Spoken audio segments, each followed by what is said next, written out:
on, guys? Mac here, bringing you another little video, tidbit of something I've noticed over some of my research that I've done. And what I said in my last video is that we're looking for a new vehicle. We are looking for an SUV style vehicle, something that's big, so that way we're not cramped up. In my wife's little Toyota Tacoma, I have a Toyota Tundra, but it's an 03 model, and it's not even full. It's not a full size. It's like a access cab style Toyota Tundra, and it's smaller than my wife's Toyota Tacoma.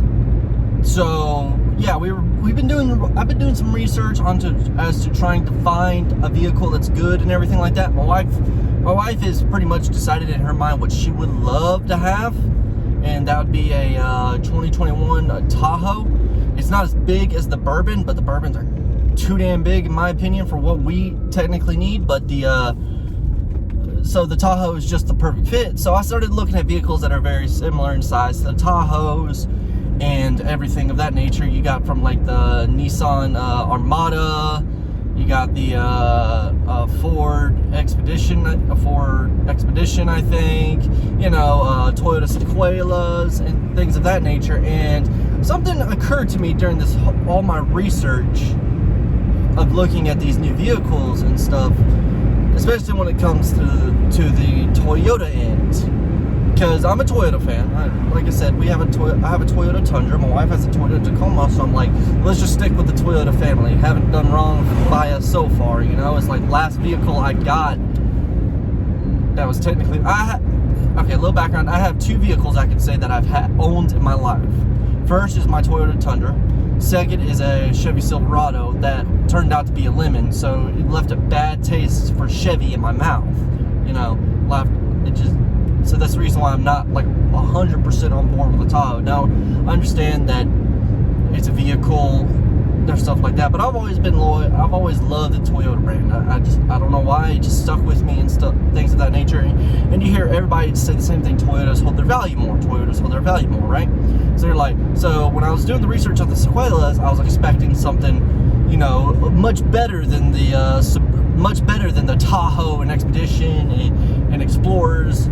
You know, I was expecting something much better from Toyota on the newer vehicles, and I was left with a lot of disappointment, honestly.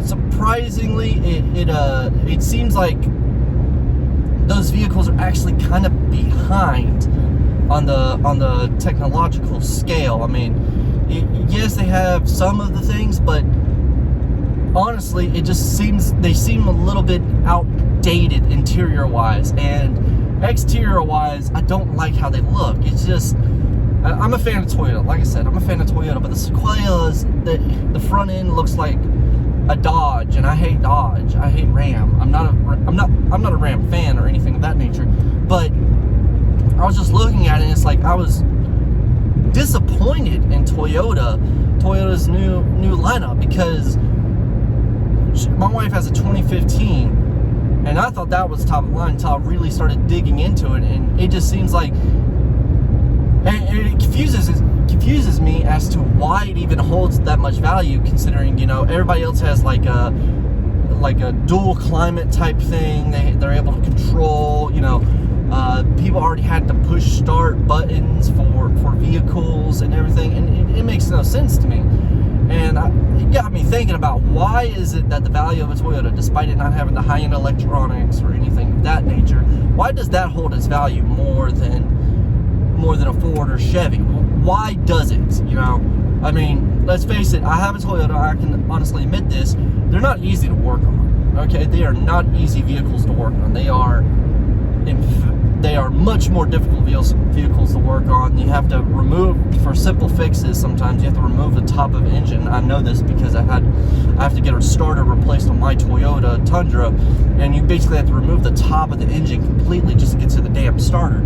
So why do these vehicles hold their value much better than those with the higher electronics? And it got me thinking, and I finally come up with it. I finally figured out why they hold their value much better. It's because those vehicles have higher electronics. If you think about it, if you logically think about it, when it comes to the electronic side. Don't think of it as the vehicle, think of the electronics, all right? So right now, so yes, you're paying for all the electronics. You're paying for all the electronics for the vehicle, all the, you know, the big ass iPad screen that has dual screen that you can see 3D view, bird's eye view of your vehicle backing up. You got the, you know, dual climate, you know, electronic climate, that type of thing. Instead of turn knob based climate control for air conditioner and heat and everything, which I don't really mind. That's fine by me. But you start looking at it. You start thinking about it as an electronic side of things. Then you come to the sudden realization that's the reason why those values drop so much, is because of the electronics themselves. You know, this is just me bullshitting. Of course, I really don't know. This is just something I'm just guesstimating, just making an observation about. Because if you think about it, I have an iPhone 11 Pro Max, whatever, right? And I paid yada yada yada for the brand new one, all right? And then 3 days later, the iPhone 12 came out. Would I get full value for that iPhone 3 days later? Probably not. I maybe get half of the value 3 days later, honestly. And that's just the God honest truth, right? And that goes for electronics in general. You are not going to get the same value as soon as you start using it a few weeks later, a few years later, if you will, than you would a brand new one, because it's just not worth it. So maybe the reason why they hold their value is because they don't have those high-end type of electronics that get outdated real quick. You know what I'm saying? Maybe that's the reason why they hold their value so much more than vehicles of a different nature. So that's just a really weird observation I've faced, because like I said, we're searching for an SUV style vehicle, and honestly, I'm very disappointed in the selections that are out there. I mean, nothing has really tickled my fancy, like, if you will, about what I really want or anything, because it's. And then I pointed out, I was like, no, my family had a Suburban. Why not just get a brand new Bourbon? I looked at them some bitches and was like, fuck that. Holy God.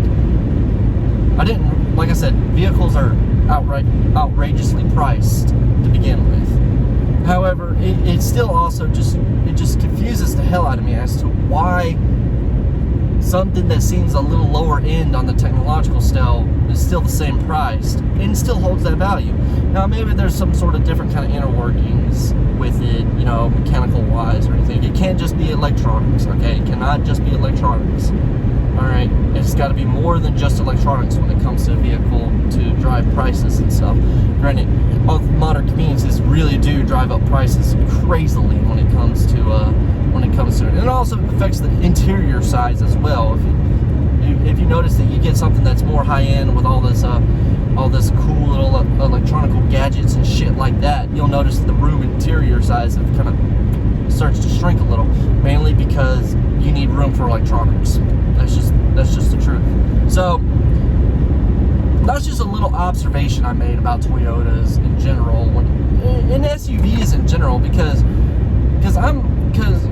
we're looking for a three-seater, right? My wife is really dying for a three-seater. And granted, I can deal with a two-seater with an extended thing, so that opens up a different avenue, different styles of vehicles, right? A two-seater with a cab, if you will, with a trunk or whatever, two-seater with a trunk. That opens up different kinds of avenues, but we're trying to meet the middle ground here and trying to settle on something. So, and that's just what I've noticed about all Toyotas, and I've noticed about all vehicles in general, of these SUV style vehicles, is that it's just, I don't know, it's very weird. It's very weird, and it's honestly a little confusing, but it is what it is. I'm not going to, vehicles are vehicles. You're going to need a vehicle, unfortunately. Everybody's going to need a vehicle. So you're going to need one, especially if you live where especially live in this type of era where you have to commute to work, especially if you live way out there for a good bit. Unless you live like in the inner city to where you can just like hop in a tram and stuff like that. Of course, I've never known that lifestyle, so I wouldn't really know about how to deal with all that. So, well, I'm curious as to what you guys think about Toyotas. I mean, why do you think they hold their value so much more than other vehicles in general? Why do you think that? What's the reasoning behind your logic?